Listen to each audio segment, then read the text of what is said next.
Awesome. Thanks for being here, everybody. Montana beats Furman to move on to the semifinal round of the FCS playoffs. We've got Junior Bergen here, set a school record, most career punt return touchdowns with 4, and we've got TraJon Cotton here as well. Coach, we'll start with your thoughts. Just a great battle for the Griz, great win.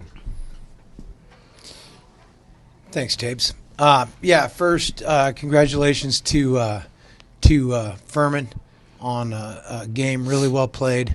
That was just a terrific football game.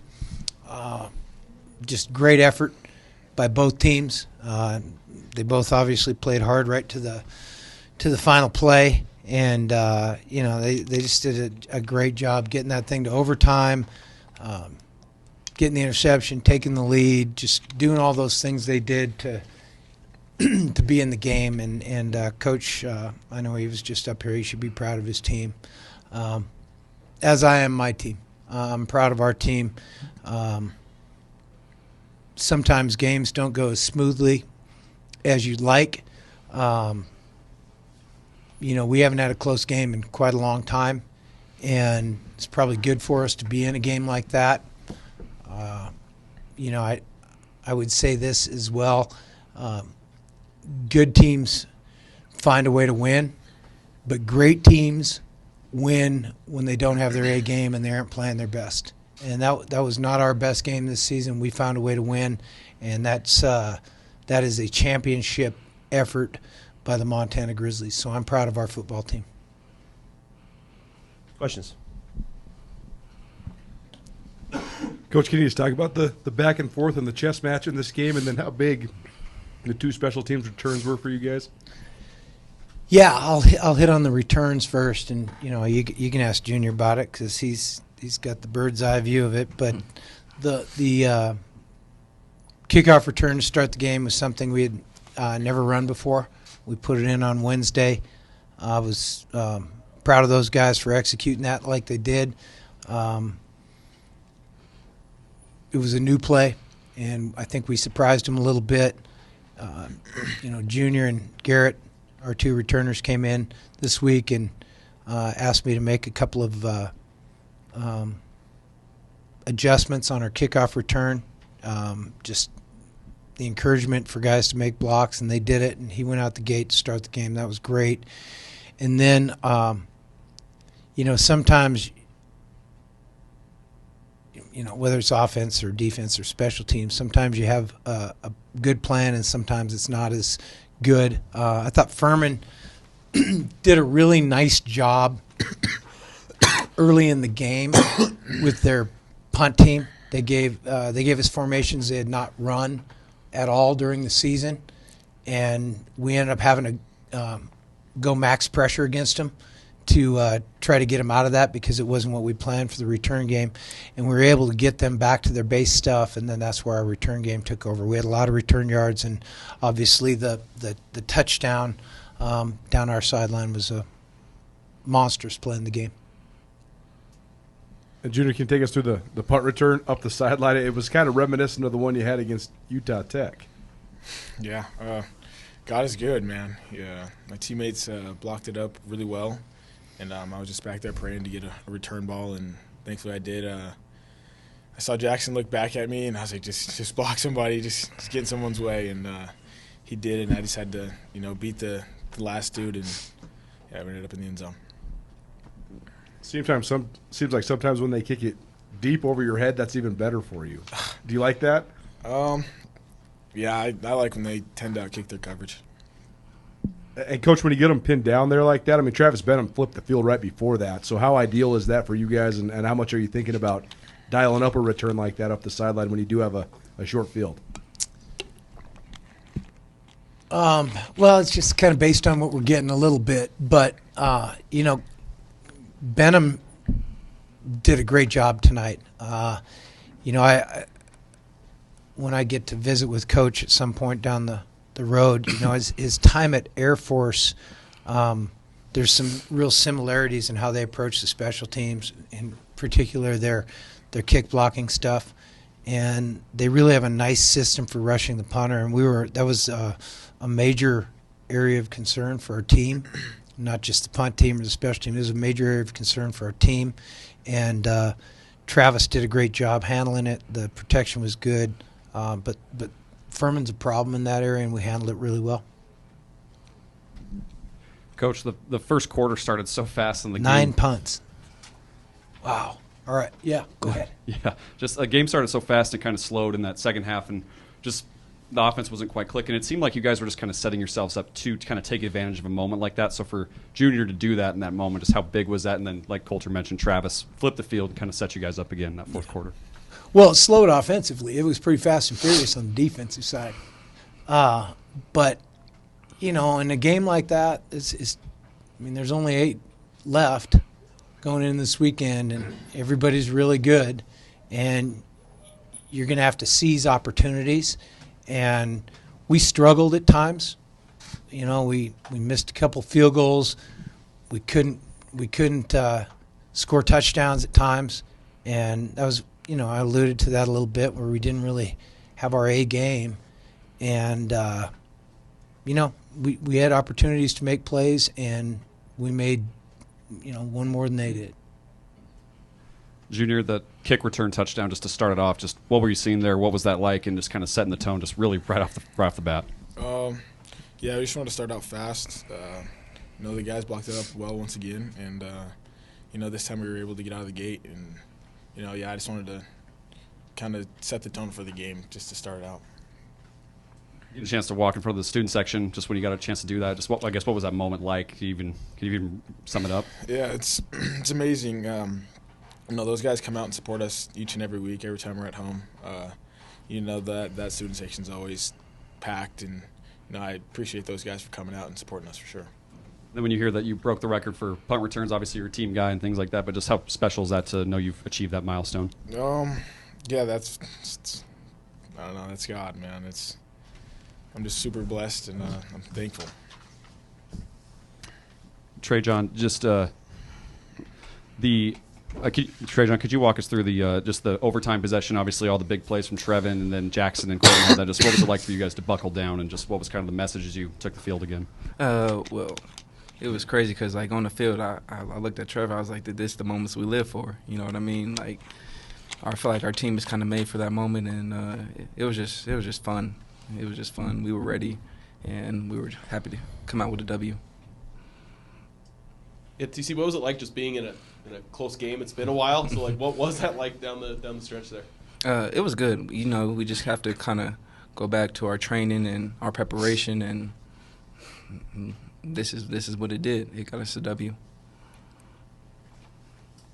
And what's it like when you're watching Five get a chance to return either a kick or punt, and you're on the sidelines, watching him do his thing? Yeah, he knows that turns us up. Like you said, it kind of set the tone early, especially that first play. But every time Junior touches the ball, we were watching because we know he's going to do something with it.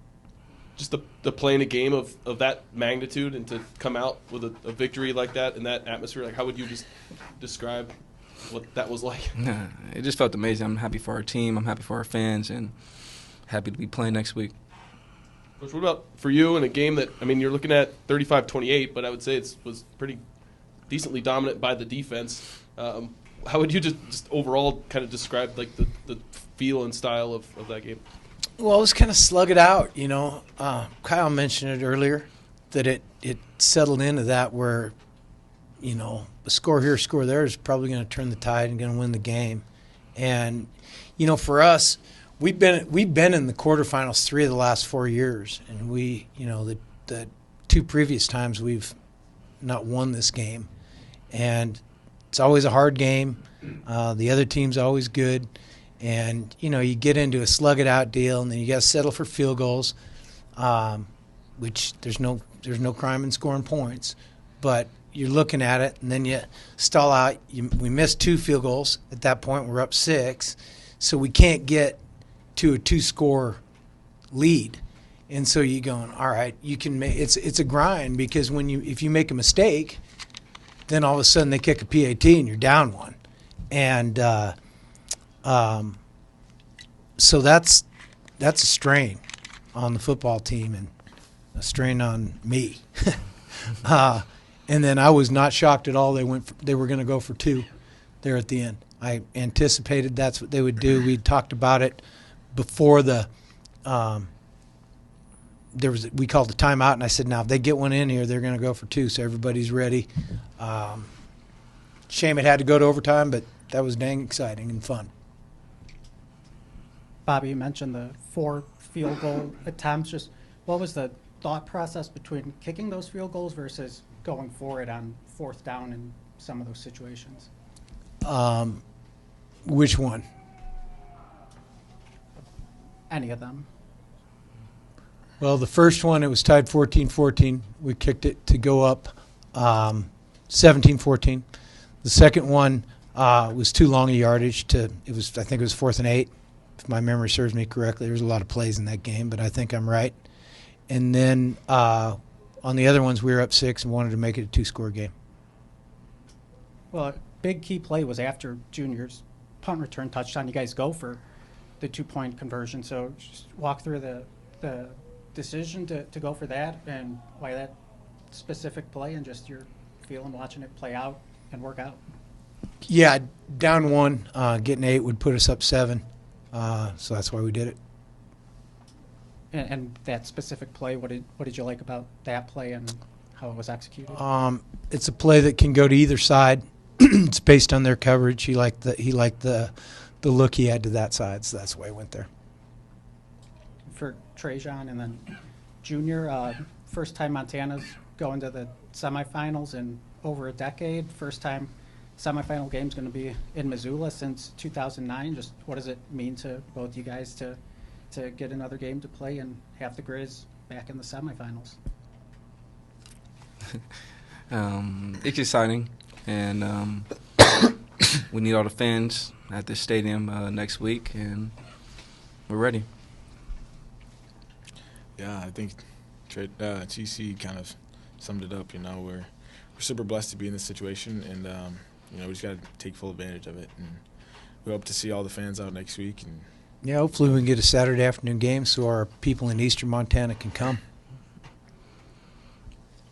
Fritz had a question.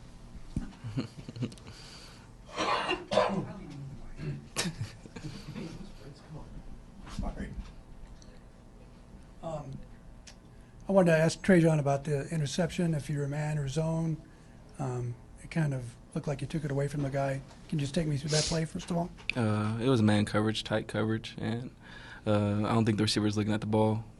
I kind of seen through the receiver to the quarterback, and the ball kind of ended up in my hands. Got pretty good heat.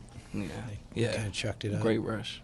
And then, Bobby, you talked a little bit about Huff on Monday.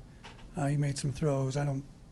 Their coach said he wasn't 100%, but he made some throws on 3rd down and 4th down with people in his face. I just thought maybe you could talk a little bit more about him. Yeah, he was 16 for 47 with a pick, so it's probably not the best night he's had all season. That's probably our defense causing a lot of that. He's a good football player. We talked about it all week. He's really competitive. Even though he wasn't having much success, he made a couple throws there at the end. Whether he got out there and got the pass interference call or whatever that is. But on the 4th and 10, he threw it up to the right guy, and the guy made a play. TraJon, can you, just speak to, that first quarter and just, it was so frantic and crazy, just all the big plays and scores. Just one, what were they having success with? And 2, how were you guys able to kind of settle in pretty much the rest of the game? I think it was just kind of a couple big plays that we shored up, and playing on this defense, it's always the next play mentality. They got scholarships too; they're going to make plays, and we just got to keep going and going and wear them down, and that's what we eventually did. And they obviously got the score to send it to overtime, but just what was that final series like, and just trying to play in it, trying to get that stop? And I imagine you guys came out fired up in overtime. It showed, but just what was that like as they were kind of chipping away? We were trying to get them stopped. We were definitely trying to get them stopped, but when they finally punched in on that 4th and goal, we just knew we have to win in overtime, and we have to do whatever our team needs. And similar question for you, Coach, just that final sequence for them in regulation on offense, just why were they having some success and just what was that final sequence just like, kind of being in it and coming down to the very end there?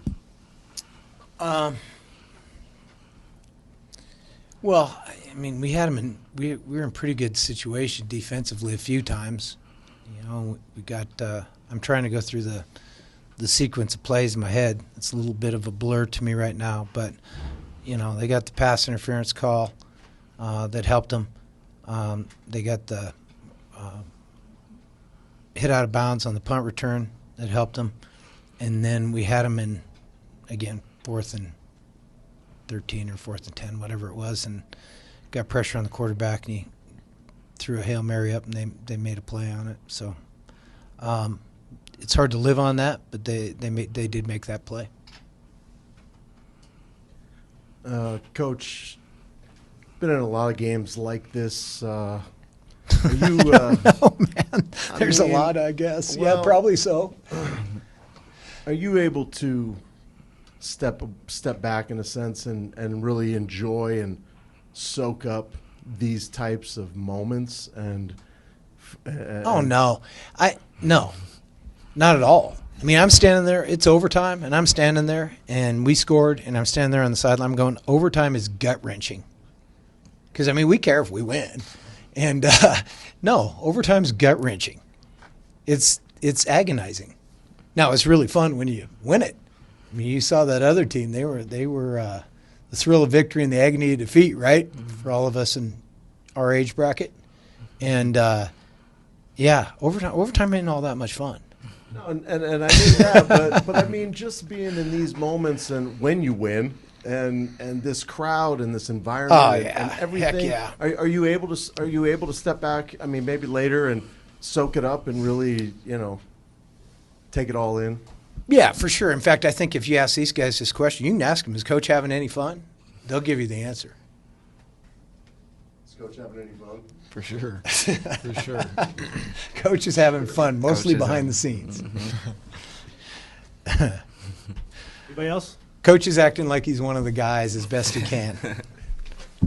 What did I tell him? I told him my vertical was down from 40 inches to about 37. He said 38. I said 38. Might have been stretching it. Fritz has seen it. I've put Fritz's legs into the 5th row of the bleachers many times. Yeah, it does. All right. Go ahead, Raines. Coach, kind of along those lines, this has been such a special run, and it would have obviously been tough to lose tonight. So what does it mean for you to survive another week and just keep the season with these guys going? Well, it's always tough to lose. I mean, it's not like any Saturday you go out there. It's not like, I mean, I guess maybe the rivalry game, but it's not like you care about one game more than another. You want to win every time you play. I mean, play us in checkers. It'll end up in a fight if you beat us, right? So it's awesome to win. It's fun to win a lot. And, like I said, the last 4 years we've been 10 wins, 8 wins, and then, I don't know, what do we got this year? 12, 11, 12, whatever we got. Playing national semifinal. We have a good football team. We win a lot, and this was a big win for us, and we're excited about trying to get that next one. Thanks, everyone. All right, thanks, guys. Thank you.